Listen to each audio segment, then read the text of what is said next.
perdido pecador, longe do meu Jesus, já me achava sem vigor, a perecer sem luz. Meu estado Cristo viu, dando-me sua mão, e salvar-me conseguiu da perdição.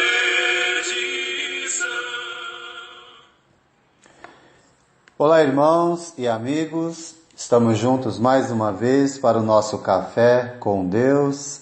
Meu nome é Edivaldo José e hoje gostaria de compartilhar mais uma meditação baseada na carta de Paulo aos Gálatas, capítulo 5, versos 19 ao 21. Assim diz a palavra do Senhor. Ora, as obras da carne são manifestas: imoralidade sexual, impureza e libertinagem, idolatria e feitiçaria, ódio, discórdia, ciúmes, ira, egoísmo, dissensões, facções e inveja, embriaguez, orgias e coisas semelhantes. Eu os advirto, como antes já os adverti. Aqueles que praticam essas coisas não herdarão o reino de Deus. Eles estavam correndo bem a corrida, mas de repente estavam caminhando para a carne, para os desejos da carne, para o pecado. Paulo então os adverte dizendo-lhes: aqueles que praticam essas coisas não herdarão o reino de Deus. Quantas pessoas você já viu que estavam correndo bem a corrida cristã, mas de repente passaram a caminhar na carne, ou seja, no pecado, e ignoram a advertência que Deus nos dá? Mas o que seria as obras da carne? Paulo nos apresenta uma lista que compreende pecados de ordem moral, religiosa, social e pecados por excesso. Pecados de ordem moral estão relacionados à imoralidade sexual, impureza, ações indecentes. Essas palavras, elas indicam pecados de ordem moral, que são palavras que abrangem todo tipo de imoralidade. Ou seja, toda espécie de perversão do sexo e da licenciosidade, ou seja, aquela pessoa que age contrária à decência e de forma indisciplinada, sendo levado pelos desejos descontrolados. Sexo fora do casamento, adultério, fornicação e por aí a lista vai crescendo.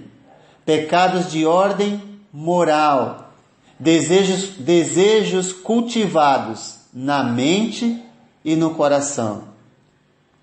Também ele fala de uma lista que tem a ver com pecados de ordem religiosa.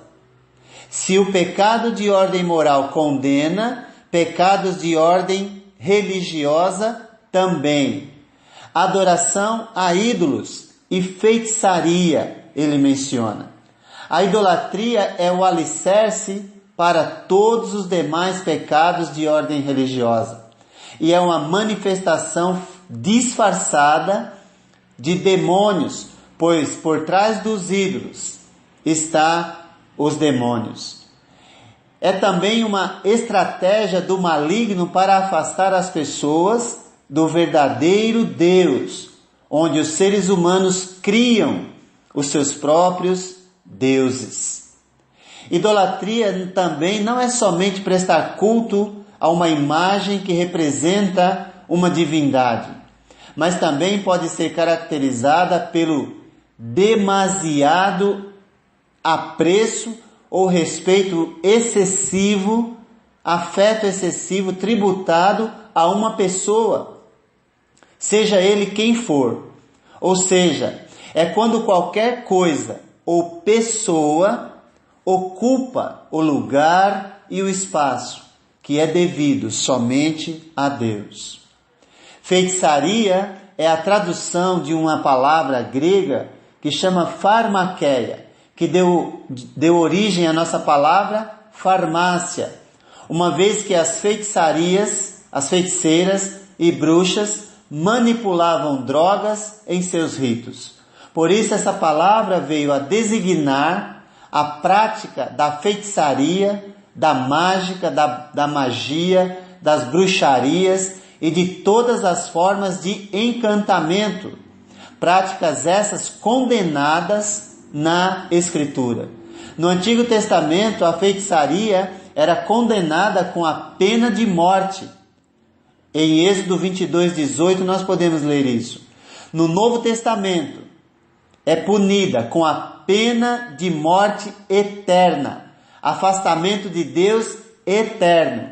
Pois se diz em Apocalipse 21:8 a respeito: mas os covardes, covarde aqui é aquele que não tem coragem de confessar a sua fé em Jesus, os incrédulos, os depravados, os assassinos, os que cometem imoralidade sexual ou os que praticam feitiçaria, os idólatras e todos os mentirosos, o lugar deles será no lago que arde com fogo e enxofre. Esta é a segunda morte, ou seja, afastamento eterno de Deus. O que me chama a atenção nessa lista é que o mentiroso e o assassino vão para o mesmo lugar. Então é bom nós não apenas olharmos para o que as pessoas fazem, mas olharmos para o nosso interior, para vermos se não estamos vivendo uma vida de mentira e temos como destino o mesmo lugar do assassino. Também Paulo fala de uma lista de pecados de ordem social. O que seria isso? Inimizades, contendas, brigas, ciúmes, inveja, acessos de raiva, ambição egoísta, aqueles que provocam desunião, divisões, etc. Pecados de ordem social ou relacional. Todos esses pecados começam no interior do coração humano. Por isso precisamos urgentemente cuidar desses sentimentos para que não nos envolvamos em problemas maiores com Deus. Com isso, Paulo mostra que o coração dos falsos mestres está corrompido e todos aqueles que no seio da igreja investem tempo e energia para criar contendas, brigas, divisões, difamações, calúnias, estão no mesmo caminho daqueles que cometem pecados de ordem moral ou religiosa.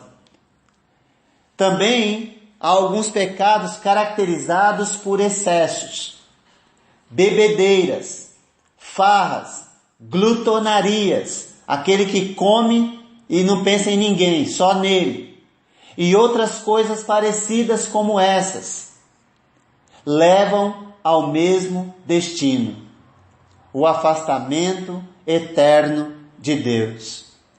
Sabe que na época em que Paulo escreveu essas palavras, um culto pagão tributado a um deus chamado Dionísio, ou Deus Baco, o deus do vinho, era marcado por vários excessos. Excesso sexual, bebedeiras, glutonarias, etc. Seria algo hoje bem próximo a algo como parecido com o que acontece no período de carnaval em nossa época, onde os excessos marcam essa festa maligna e depois que acaba, se contabiliza as desgraças que os participantes acabam experimentando aqui, sem saber que ainda vai piorar quando forem embora daqui, se não se arrependerem e mudarem de conduta. Mas é como eu digo, não adianta nós olharmos para o pecado dos outros, porque do mesmo modo que o pagão, do mesmo modo que o vive na bebedeira e na farra, do mesmo modo que aquele que é idólatra, aquele também que fala mal dos outros, vai para o mesmo caminho. Então é bom nós avaliarmos a nós mesmos e retirarmos do nosso interior os pecados de ordem social e relacional, pois nos conduz também à mesma destruição. Na sua primeira carta, no capítulo 5, verso 19, o apóstolo João, ele nos diz assim: sabemos que somos de Deus e que o mundo todo está sob o poder do maligno. Faço uma pergunta. Você tem vivido sob o poder de quem? As nossas ações e palavras revelam quem está dominando a nossa vida. Para a cura desses males, Deus nos deu uma boa receita. E ele diz em Efésios 5,18: não vos embriagueis com o vinho, em que há contenda, dissolução, mas enchei-vos do Espírito. Uma vez estando cheio do Espírito, desenvolve-se o fruto do Espírito, que nos dá as condições para dominar os impulsos da carne e continuarmos correndo bem em sua corrida rumo à pátria celestial. Não olhe para trás, nem para os lados. Olhe para o alto, onde está o autor e consumador da nossa fé, Jesus Cristo, o nosso Senhor, que nos deixou o exemplo para seguirmos os seus passos. Que Deus te abençoe.